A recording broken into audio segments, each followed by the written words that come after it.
Thank you, and hello. I am very pleased to be here, both because of here and because of I am pleased to be.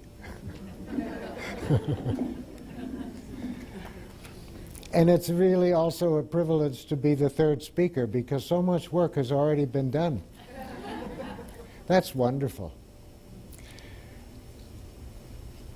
I want to emphasize a side of this is a two-sided thing. They're both saying, and I will say, experience, reality, people, whatever you want to talk about, doesn't really consist of entities, of defined.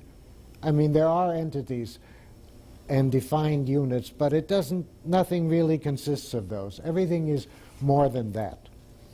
And there are two sides to saying that. One is that it's not understandable just in terms of what you can define and say. And the other, of course, is that it is understandable in how we live, how we are, what we speak from.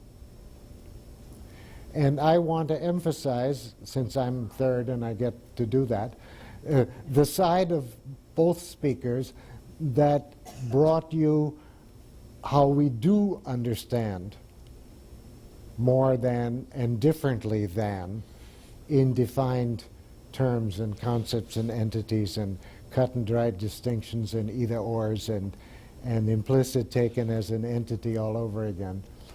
Not only did they say, no, we don't, we are not limited to that, but they also said, we do, we are, we understand, we have something to say, we listen, we hear.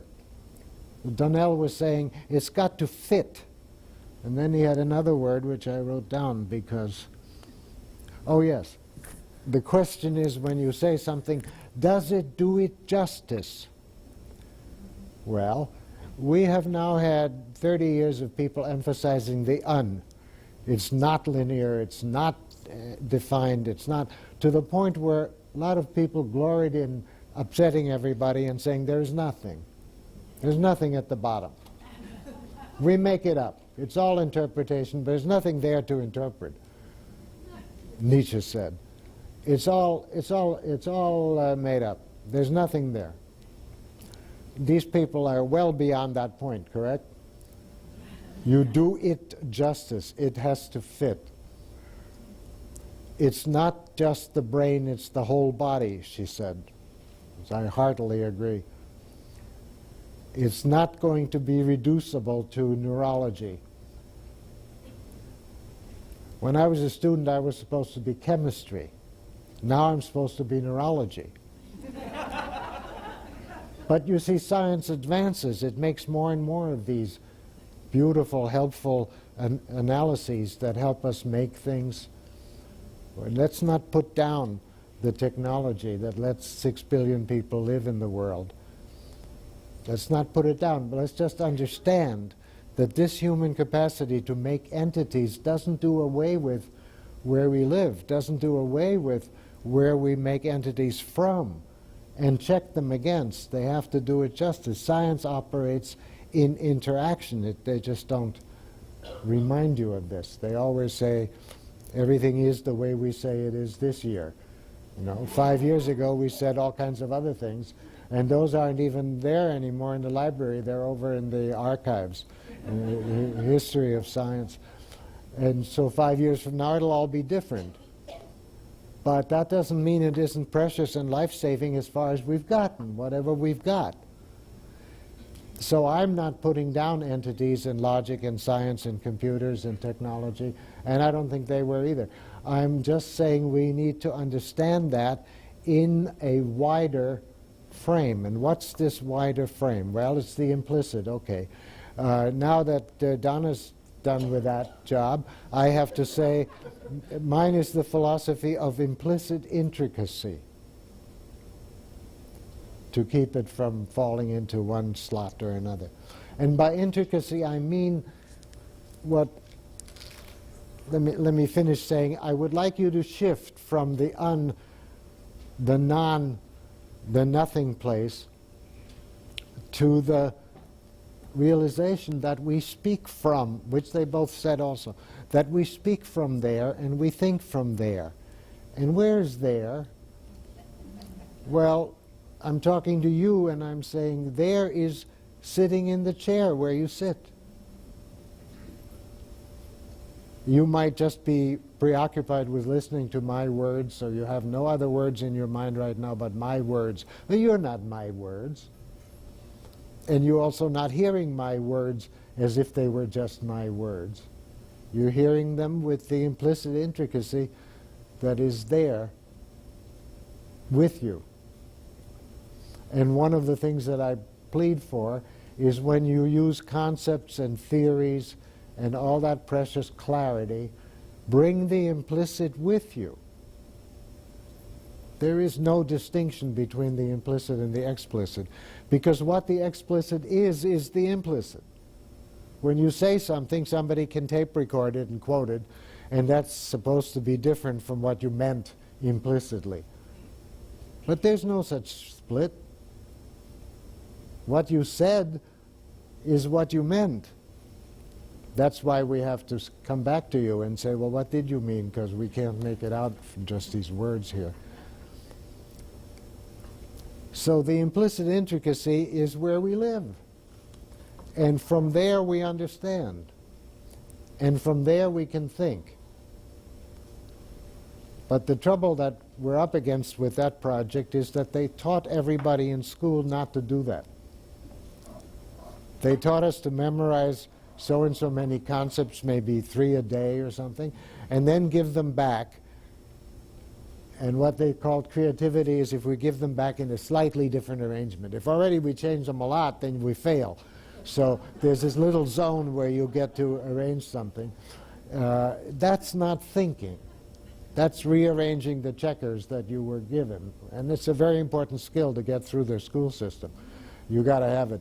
But that's not thinking. Thinking is something people are rediscovering, because thinking means being at the edge, at the juncture where some of it is real and you can say it or think it, define it, and yet it's more than that, and this more is right there with you. And that's where thinking is. And it doesn't seem to matter whether you're an original thinker who's writing papers or whether you're a person, a living being like we all are. That's the place where you can think and understand and care about things. It's where you live anyway, except we were taught not to be there when we think. And I'm saying, well, reverse that. Be where you are anyway when you think. Now I want to emphasize two characteristics here of this positive livingness that I call the implicit intricacy. And one of them we've done already. It is that it does not ever consist of defined entities. There are defined entities, and we need defined entities to build things in the world, because you can't build a house if the bricks are changing while you're, when you get half of it done, all of a sudden they walk away or something. In order to make something, and we are homo faber, remember, we are makers.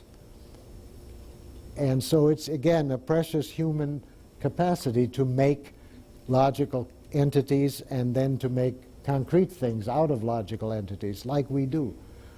I'm not putting it down. Again, I'm repeating. I'm saying we have to see that within the wider understanding that we are. Okay. The second thing I want to say is this thing is never finished. Well, I don't know about never. Maybe no, I don't think it's ever finished. But when we die, there is at least a seeming finish. But it's not really a finish. It's a cutoff. And then we don't know after that. So this implicit intricacy is, Donna said implying or implicit should be an adjective. And I know what she meant, but I'm going to say it's a verb. The verb is implying. And anything living, and there I include tissue and amoebas as well as animals as well as you and me, anything living is not only what it is in some sense right this moment, snapshot. Anything that lives is also an implying. And you already know that. I'm just giving it words. Because if that stopped, you would feel very strange. I mean, we're always on the way to, and you're looking forward to lunch, and you've got things tonight, and life is going on. And even what I say, again, what it means is forward, is some kind of a, what is he actually getting at? Anything living, but the tissue is already like that. Our tissues are living forward. They're structuring the next bit of living. And there's a lot of ferment now in biology and philosophy of biology to say that living things create themselves. They structure their next moment. And what do they create themselves out of? Well, the environment. Right? You inhale and exhale and eat food and all that, walk on the ground. So living things have these two characteristics. One of them is that they imply forward. They are an implying forward. I want to come back to make that difference. They don't just sit there and then also imply. They are an implying. And secondly, they have the characteristic of being already interaction before they are anything distinct. That the embryo is already interaction. You don't wait 9 months and get a body and then say, how do you do, let's interact. It is an interaction. We are interactions, and not just as persons with each other, but as tissues already. So now looking back from there to most of our science and most of our psychology, no wonder we're struggling with this non-formulated, non-entity, non-distinct, because everything that we were taught is couched in concepts, and here now is philosophy. Everything we are taught is couched in concepts that are structured to be just is things. Something is out there in time and space, and it doesn't care about me, and I'm sitting over here and I'm looking at it. Concepts, or I'm measuring it, or I'm theorizing about it, or I'm representing it, those concepts are all of the same kind. They have a certain structure. They are space-time location structures. And physics is already for 125 years past there, but it hasn't brought the rest of science and the rest of philosophy along very well yet. Because those kind of concepts render everything as this clunk that sits over there in time and space and doesn't need you and doesn't need me and is out there. And that is a characteristic of making. So again, we mustn't condemn it or put it down, because here I'm talking to a microphone, and we can't live anymore without the technology. But these clunks that are over there without us, that's an essential human capacity. People who study monkeys call it the external tie, because monkeys lack it. The monkey can't think about putting two sticks together and winding something around it so you get one long stick so you can reach the bananas. He holds the two sticks together with his hand. He can't think of the two sticks without himself. Or you can say he can under various circumstances, but the distinction is not clear. Human beings make distinctions. So we say, well, we can make a length. So we tie them together and then we have a long thing. And we can construct all kinds of things with lengths. Well, lengths don't exist actually. They're a human product. Mathematics doesn't exist either. It's a pure human product. And with it, we rearrange everything and make things, and it's wonderful. Just don't fall for it, okay? You're not the screens. You're not neurology. Neurology is precious. It cures people. But you're not neurology. And you're not geometric units, and you're not lengths. You're sitting in the chair. Now, why is this philosophy? This is philosophy because one way to say it is philosophy is about kinds of concepts. Philosophy, the way I understand it, really isn't about anything. It's about. So when I say it's the kind of concept that we need to change, I'm doing philosophy. Another way to say something like it is, in philosophy, what the words mean changes. Each major philosophy uses the same old words of the whole and the part and the same and the different and the body and the perception and the behavior and all that, but it means something different, and you've got to read it at least twice to get onto what it means. It is like that, and I'm used to that because for the 32 years I taught at the university, I had to always convince these good students that it wasn't their fault that they couldn't make heads or tails out of it the first reading. I'd say it's like a crossword puzzle. You don't expect to sit down and write a crossword puzzle. Well, you can't read philosophy that way either. You have to read it through once to see how the words appear and relate to each other and say, oh my God, and then when they translate, they keep you from doing it. And that's really bad. I don't want to get into that. I want to tell you that in the real Buddhist literature, the mind is in the chest. But translators don't permit English to say that, because they say you can't say that in English. So now that I've gotten this far, I suddenly have this thought of saying, so I'm proud of the fact that translators tell me all the time also, you can't say that in Portuguese. And I say, well, you can't say it in English either. I'm saying it. So the meaning of words changes. The first word I want to tackle as meanings changing is words like mind and body. That what they tell you about the mind, that's not our mind. It's a very useful analytical tool to bring out even more, yes, but that's not our mind. And what they tell you about your body, that's not your body. Be grateful that we have that. That's medicine, that's physiology, that cures, that's why I'm here right now.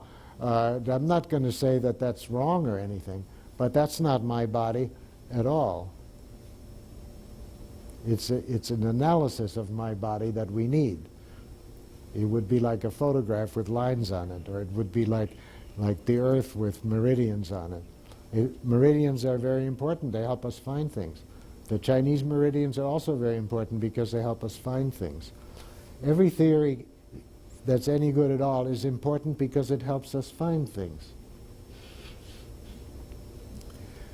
Now I can use an example from therapy to say what I mean here. Every theory is a precious, valuable thing, because when you think of it, all of a sudden you see something that's there, but you might not have seen it if you hadn't had the theory. And Donnell was at just such a point. He said, well, do you think that it's only there because you looked at it like that? No. Is it only there because you interpret it as such? No. Or sometimes yes, but then of course that's exactly the difference. When you're working with a person, it can never be what you think or what you say. It's always going to be what you think and what you say and the response that came in the person. So I tell people very often that when I practice, I'm like a gypsy that says to the person who comes, he says, you are someone who has many friends. And the person's face falls because she doesn't have any friends. And the gypsy says, but very few real friends. Side and speak from there. But for some people, it's very hard to go inside and speak from there. And we're not denying that. It was mentioned in both speakers. There are people who dissociate, not in the old sense of what that meant, but in what Donnell meant. That is, they don't look there. They say things that might just as well have been made up, or they say it because at an earlier time it was spoken from there, but they don't look there. And you can't force somebody to look there, but you can invite them to look there. And I invite people to look there. Sometimes I say, what does it make for you here? But sometimes I don't invite people like that crudely. I just say, you have something there that feels, I guess, sort of like, and I say something tentative. And as soon as they look hesitant, I say, yeah, no, how does that go? Because you have that. It knows and I don't, or we don't. So I want to be asserting that this implicit intricacy that we are, and we're more than an implicit intricacy. We're the person that has the implicit intricacy. And what a person is, in that sense, I'm not going to get into. But I am wanting to say what a person is, and we know this in practice, even if we don't say so. What a person is can never be defined in some final way by saying he's a Ukrainian, or he's an intellectual, or he's an idiot, or he's a pathological liar, or he's whatever he is. That may all be true, but that's what the person is. What comes after the is never going to be right. So don't put it that way. Imagine that it might be right to say this, or what does it bring if I say this? Does it do anything if I say this? And every theory needs to be used that way. Then you discover that they're all valuable. Just about every theory we have comes from some model instance, something that really does happen sometimes, and expands that and helps you see all kinds of things. I wouldn't want to practice without all the theories that I know, and if you have one more, I want it. But I would never accept you're equating me to some statement that comes from that theory. I mean, I let you do it because I don't mind, but I wouldn't ever agree. Okay. Now, what is the relationship, and this is again now a philosophical question, and it's the question I've worked on all my life, so I'm a little bit ahead, not as much ahead as I used to be, and I'm glad about that. It is a new way of saying that, but I usually say, when I was young, I was very weird. And I didn't change much, but I'm much less weird now than I was then. But now I can say it in a more elegant way. But I want to go on with my central point, which is going to be the relationship between the intricate that you are and these precious, valuable conceptual entities that we make. What is the relationship between them? Well, crudely you can say, okay, they're an analysis, they're an aspect, they pull out useful things we make. I've said all that. But that's not adequate, because we understand ourselves not only sitting quietly saying, yeah, right, here I am. We understand ourselves very actively in language and in concepts. And language was well said by both of them. Language comes from where we live. It comes. It comes like sleep and emotions and tears and orgasm. It comes. Fresh language. And fresh language is really the only language that's any fun, especially if you're thinking. Fresh language is always metaphorical, but it's not metaphors in some technical sense. It's metaphorical, which is what you meant, I know. She wouldn't go for reifying metaphors, surely.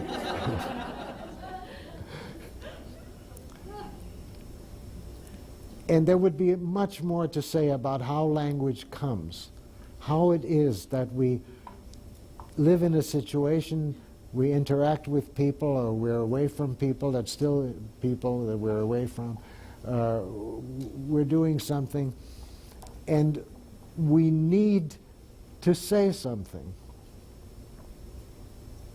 And the words come and everything's fine. But once in a while the words don't come right. Either you don't have any words, or the words come and they're not quite right, and you have to say, wait a minute, that's not what I mean. I know what I said, but it's not what I mean. And then you can really experience how out of control we are from words coming. Because when they don't come, there isn't anything we can do about it except try again. And words always come, but the right words, the words that do it justice, the words that relate language and the implicit, they don't come.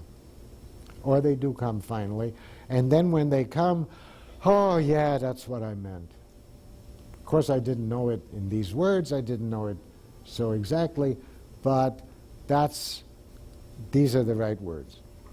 Very much like when you remember something you forgot. You can go all afternoon saying, what was I supposed to do today? I hope nobody's waiting for me somewhere. When it comes, you may not like it, but you know it's right. You know, that's what it was. And all these other good things that you should do sometime, they're not it. This is it. Except for the fact that this language has never happened before. Even so, it feels exactly like that. It's like, now I have it. My favorite example is an unfinished poem. And I know you've all written poetry, although you might deny it. See, why is that? We are so shy about what comes from us directly. We are shy about improvising. We're shy about writing poetry. But poetry comes from where we live. And when you have a poem that's halfway working, and then you can't finish it, there are any number of ways to finish it. If you have to, give somebody a poem by tonight because tomorrow's their birthday, you can finish it. But when you have a poem that isn't finished, there's nothing you can do about it. It isn't finished. And it wants something. And you might sit there and your hand might go, in a sense of one sense of no, you know what it needs. And in the other sense of no, you don't know what it needs. And when it comes, you know it. Oh yeah, this is it. And there might be many ways of saying it, but this saying is it. You see what I mean? Now, for a poem, you're lucky to get one that works. Leave it alone. But in French, it would come out a little differently. And if you thought of giving it to another person, you might change it slightly. But now we need a word for that, and we don't even have a word for that. So I call it carrying forward, which is a very interesting phrase, but I won't say why I'm saying that. I call it carrying forward, and I've done a lot of work on 3 or 4 philosophical notions. Why are they philosophical notions? Because they name the relationship between the implicit intricacy. I have to add intricacy now. The relationship between our being, where the words come from, and the words.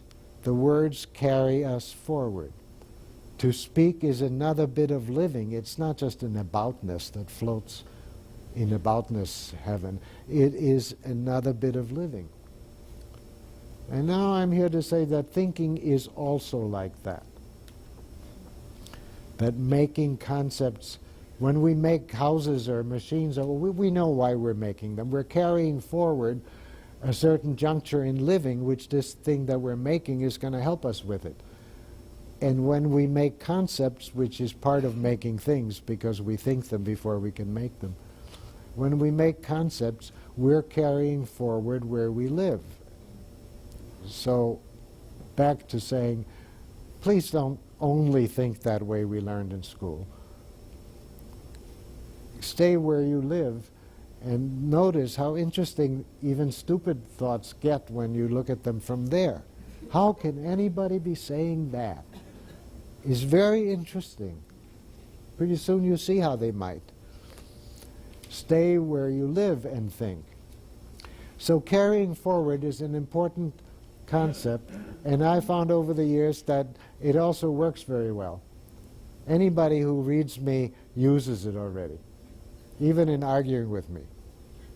I had a big argument with Gadamer about his fusion and his, I like Gadamer, his thing about people never understand correctly, they only understand differently. And in other words, everybody misunderstands everybody else. He doesn't mean that, but he does mean the you see, the non. He does mean that when you say something to somebody, you're creating something in them. You're not just handing them a brick, a message, to read. That's what he means. And it's quite clear that's what he means.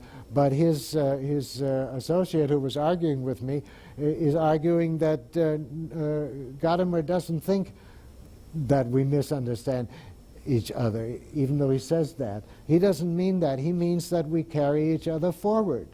So I said, yeah, right. You know, he wasn't conscious of using my phrase. Gadamer says we carry the tradition forward. Well, yeah, that's right. We do. That is what he means, and that's what he should mean. So I give you the concept of carrying forward as a token, sort of. On the web page is a long work of mine called A Process Model, in which I redefine everything. I redefine everything. There's no such thing as everything, fortunately, because it never stops, you see. It keeps going on. But I redefine tissue process and biological process and behavior and perception and animals and symbols and bodies with a kind of concept that will surely come now, a kind of concept that I'm pioneering, so maybe I don't do it so well. It's a kind of concept which is both the is and the implying of a further step. Everything looks a little bit different if you look at it through concepts of that kind. Everything is not only what occurs, but also the implying of what occurs for the next occurring. And I can't explain that, but it's on the web, and you can even load it down if you want to. And you can find me on the web. Focusing, or even Gendlin will get you there if you pick the right ones. There's some lawyers in Milwaukee called Gendlin.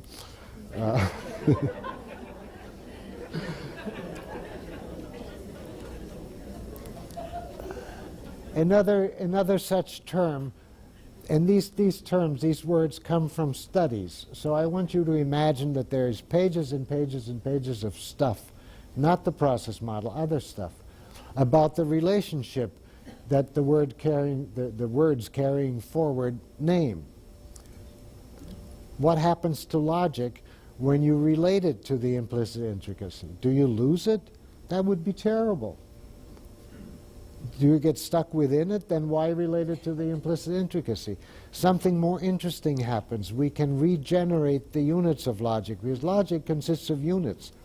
It's basically building a house, building out of bricks, out of pieces of wood. These are pieces of thought that we build with logic. Logic only works if you keep the units the same, Descartes said. Don't drop any. When you do your bank account, you know that. You'd like to add some, but you're not allowed to, because if you do, then you won't know what you have in the bank. And if you drop out some units, also you won't know. So logic and mathematics depend on keeping the units fixed, and that's a very precious capacity. Don't knock it. But we can also regenerate the units. We can make different units. We can look around where 35 steps of logic have brought us. And not just logic, but computerized logic. So you take the result from one computer and you don't even bother to try to understand it. You stick it in the next program and it goes on like that. 35 steps like that, and then look around to where we are. Oh, look where we are, right? In the middle of all kinds of results from machines that we built that don't exist otherwise. And wow, look around there. And there again is your implicit intricacy. And I could give many examples of that sort of thing. And there you can regenerate the logic. You can recut the units. You can ask yourself, what aspect of this do I want to do logic on? This is not yet very well understood, because the world likes to divide into simplicities. And so we have the kind of people who say everything is up to you and there's really nothing on the bottom. And we have the other kind who say this year's science is truth, and you better believe it, it's objective. And then they argue, and they're right about each other, you know, but not about themselves. So it's not yet. So I have a paper on complexity theory in which a guy made a computer model of the stock market, and he put in the the information, and he ground it through all kinds of wonderful permutations, and where he came out was the market average. But he didn't think that he could stop in the middle and say, where am I here now? What is suggestive here? Where could I change my logical units? What could I do here with my computer that would end me up not within the same thing that I started with? I think that's about all the time I have for this. I would like to, what time did I start? Yes, your time is up. Oh, up. Well, that's what you get for asking a question. Really, I would like to say very quickly what I may have a chance to say in the discussion. I would like to say, I've already said really, that practicing is very different when you have this. And I know that many, many of you, maybe most of you, have this in practice. It's just that we were all taught that thinking is something else and theory is something else, and so you don't admit it. But when you're in there with one single human being in real trouble, this is pretty much what we all do, isn't it? There must be a few people left who say, well, if you come to me, then I will translate you into my theory and grind my method on you, and if you want something else, go away. But most of us don't do that, right? Or if you do, stop.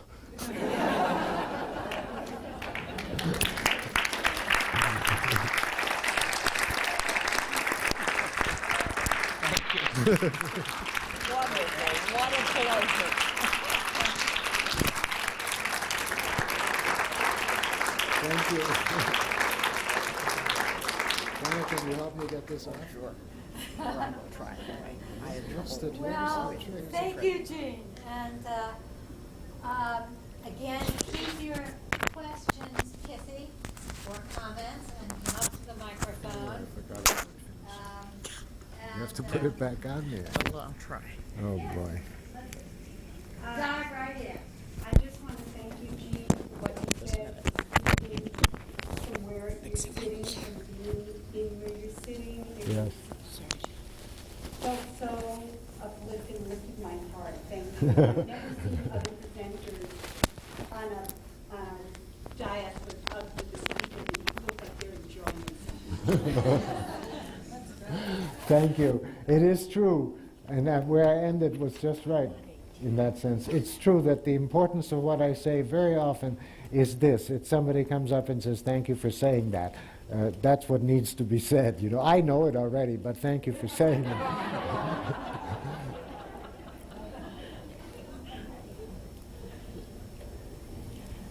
How would you compare your idea about implicit intricacy with the idea of the implicate order of Bohm and the complexity theorists? Well, I don't want to put anything down that's on the road to where I want to go. So without being critical, now I'm going to be critical. Thank you. Bohm says that he has a machine that's his metaphor for the implicate order. He has a machine and he puts a little dot of ink at a certain spot, and then he rotates the drum inside the thing and he makes these many, many, many, many lines. And up to there, I agree with him. So I shouldn't say the rest.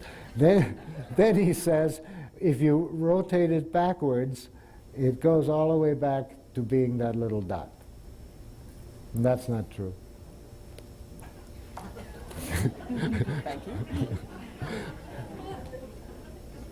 What I mean there, I guess, is that when you expand it, you live further and you change the world, and you certainly change your world, and it doesn't go back, and thank God it doesn't go back.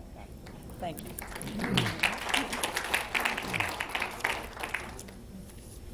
Any comments and questions are welcome. Don't be shy. Come right up and say whatever you want.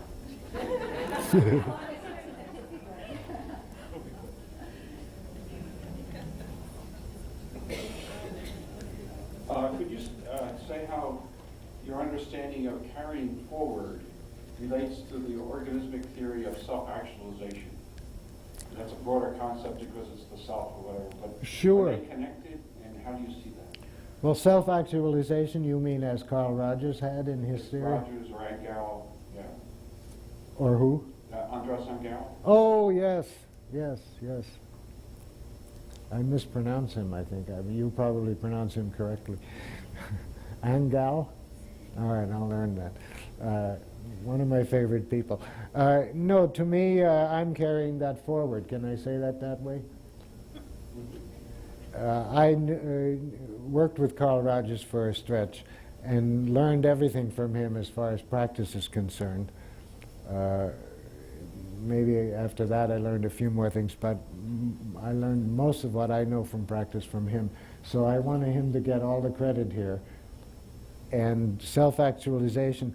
But his theory was really, and he said so too, his theory was really an attempt to express what you discover when you work with people that way.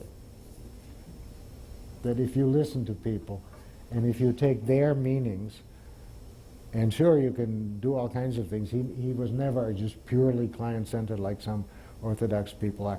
He would do all sorts of things, but he was always looking right at you, and he was always saying, is that how it is? And tell me how it is. And I want to hear how it is. And that was just my attempt to say back what you meant.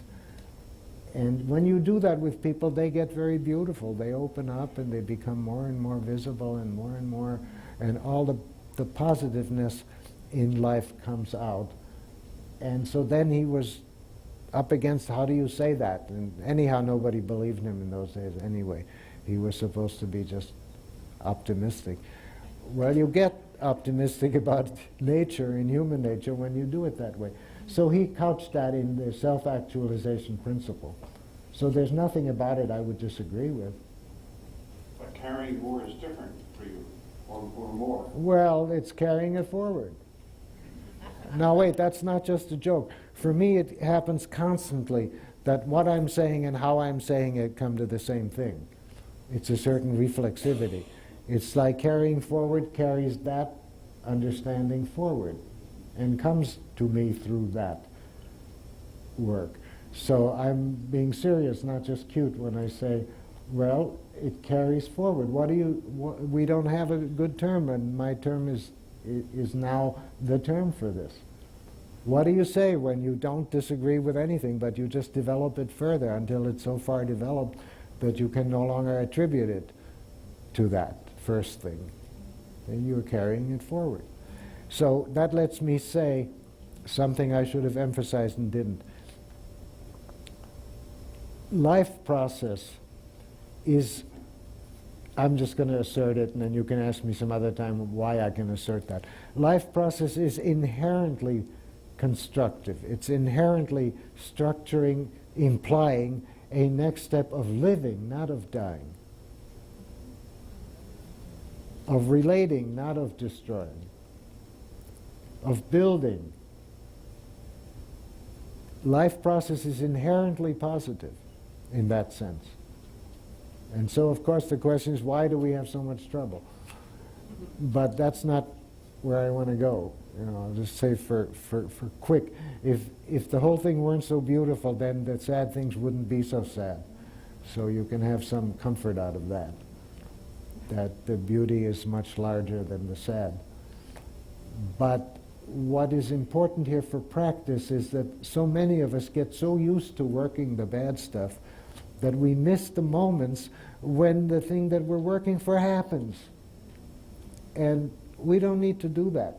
You can be tooled up to know that even though this year your client or patient is not going to make any progress probably at all, and everything will go around and be stuck, by next year you might be worn out, so don't wear out. By next year there will be these little instances of life forward movement. They come there.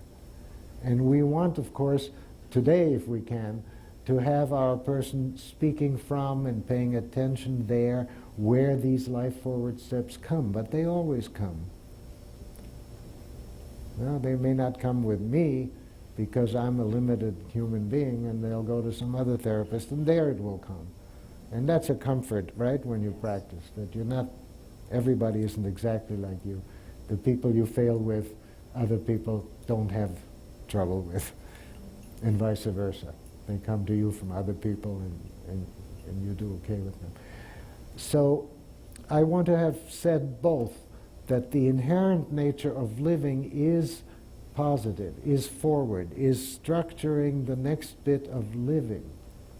And you can be certain that that's going on under there, in Donnell's sense, in the sense that it isn't structured, you can't say, but the person sitting there, the living tissue, is structuring that which you will be pleased to hear next year. And it might come first in little instancings of something positive.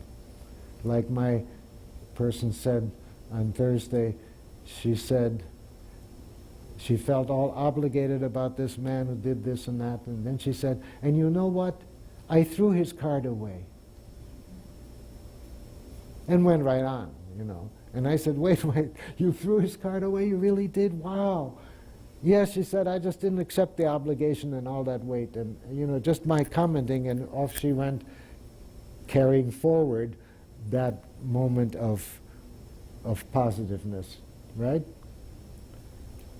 Was that clear? That wasn't very clear. Yeah. Oh, all right, that was clear. So we mustn't miss the moments when the self-actualization, thank you, when the self-actualization principle is evident, even in very small things. Hi, Eugene. Oh, there you are. Hello. I wanted to ask you if you could speak to some of Donald's remarks about enactment, about those kinds of exchanges where your attempts to be facilitative don't necessarily facilitate, and things get all kind of tangled up, and you have to work your way out of it. And Sure. I wonder if you could speak to that. Sure. First, I'll say what I think is the most important thing about it, which is that when we're stuck, the client and I, when we're stuck, that's an important relational eventing going on. And I have things there where I can say, well, here we are, sort of.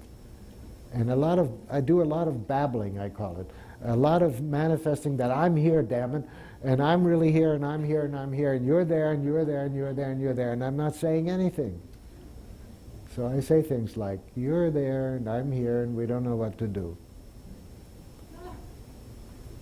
And it's a tremendous affirmation of the moment. We're living without crutches for a few seconds. Oh my God, you know. But we're making it. We're there. You're there. I'm here. And we don't know what to do. Or if we have a conflict, I say, now we're like this, you know. And if needed, well, depending on who the person is, there are other things to say. But the other kind of stuck is when I have made the mistake. And I know that now we have trouble because I said this stupid thing, I hurt this person's feelings, or I discouraged them, or I led them to think that I can never be spoken to again with any kind of trust because this happened. I know that that's a big opportunity, that it could come out to be better than if it hadn't happened. It could be that by the time the person goes home, I'm glad it happened. It could also be that I failed to find that. It's not a simple thing, but it is true that hassles and hiatuses and mistakes are our opportunities. And if I can do that half the time, I'd be pretty proud of myself. I think it's 1/3 of the time that I manage, something like that. But part of it is that the easy part is that it gives me the opportunity to really understand what has happened in the other person. And I can do that. I can say, oh, I see why what I said was stupid. I didn't mean it that way, but I take care of myself sort of on the side. I didn't mean it that way, but I see really how you could have taken it that way. And yeah, right. Yeah, that is, I would never say that again. Yes, I see, it went right in there, and it was just what you didn't need at that moment, wasn't it? And I'm very good at that somehow, that part. I'm very good at hearing a person's feelings even though they make an idiot out of me. Because I'm not an idiot, it's all right. And if need be, if there's any confusion, I'll say, but of course I don't agree with that, but I know your feeling. So the easy part of it is, when I make a mistake, I get a chance to reflect the person's feelings, which usually doesn't happen in life. And I'm not good at this with my wife either. just in therapy, I'm very good at it. And that often rescues the whole situation. But then when it doesn't, then it's pretty difficult to come with some, still again with some relational move of mine that somehow, wishes I could comfort this place. Another way that I have there is I always understand that the person on top is a social entity, and unless they're very disturbed, they can handle everything. It's all right, it's okay, it doesn't mind. I know, I understand. And so I often say to somebody, would you please apologize down there for me for having said that? Because I know you can handle it, but down there it makes something. And very many people never heard that before say, they can tell that that's true. So where was I? That's all the tricks I know for that one.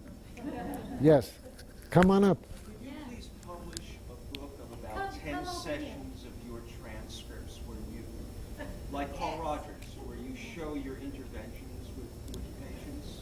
There's very little of that. Would you Yeah, I publish just- in which you actually show your therapeutic work? I just wished I had tape recorded just last week.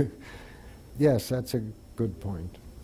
Well, as you see, here's a chance now. Now I can say, your voice conveys a heavy criticism of me for not having done that, and you didn't intend that, but I agree with that criticism. I'm reading it in. I certainly would never mean to. And did you notice the gypsy operating there?